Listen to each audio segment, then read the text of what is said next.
আমাদের কাঠনি শেষ হয়ে গেছে, তো আমরা গুনতি করবো। তো গুনতি করার জন্য এসেছি। তাহলে ডাল গুনা হয়ে গেছে, তাহলে ডালটা কত হলো? আমার 30-32 হলো। তোমার 30-32, তাহলে 60 হলো না? কি 60 হলো? 60 বলতে গেলে ও বিলিছে যে আমার 30 আর ওর 32 বলে নি, ওর 32, তাহলে 60ই হচ্ছে, তাই তো? হ্যাঁ বুঝতে পেরেছি। ওইভাবে হয়েছে, বুঝতে পেরেছ? হ্যাঁ বুঝতে পেরেছি।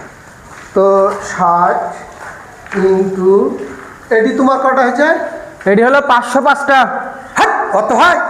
তাহলে 405টা। 405টা হবে না এই দেওয়ালটা, তাহলে তারপর 305টা। আবার 305টাও হবে না। তাহলে গুনিলেন আপনি, কটা হবে? গুণিল বলতে তুমি কি করলে এখন? গুনলো তো আপনি, গুনিলেন আপনি, কটা হবে? দেখো দিনই 530 থেকে 430, 330 আবার কোন গুণায়া? এটা ডিজিটাল গুণা।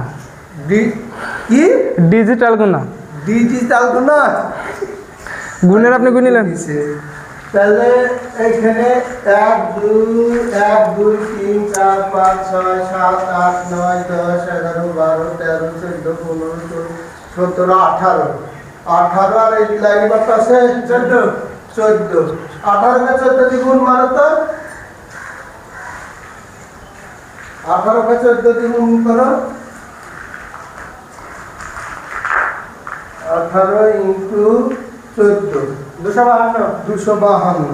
252টাই আবার তার মধ্যে বাদ যাবে। 1 2 3 4 5 6 7 8 9 10 11 12 13 14 নাকি 3 6 14 লাইন। 14 লাইনে 7 লাইনে আধা বাদ যাবে, মানে সব লাইনে তো আধা নাই, বুঝতে না?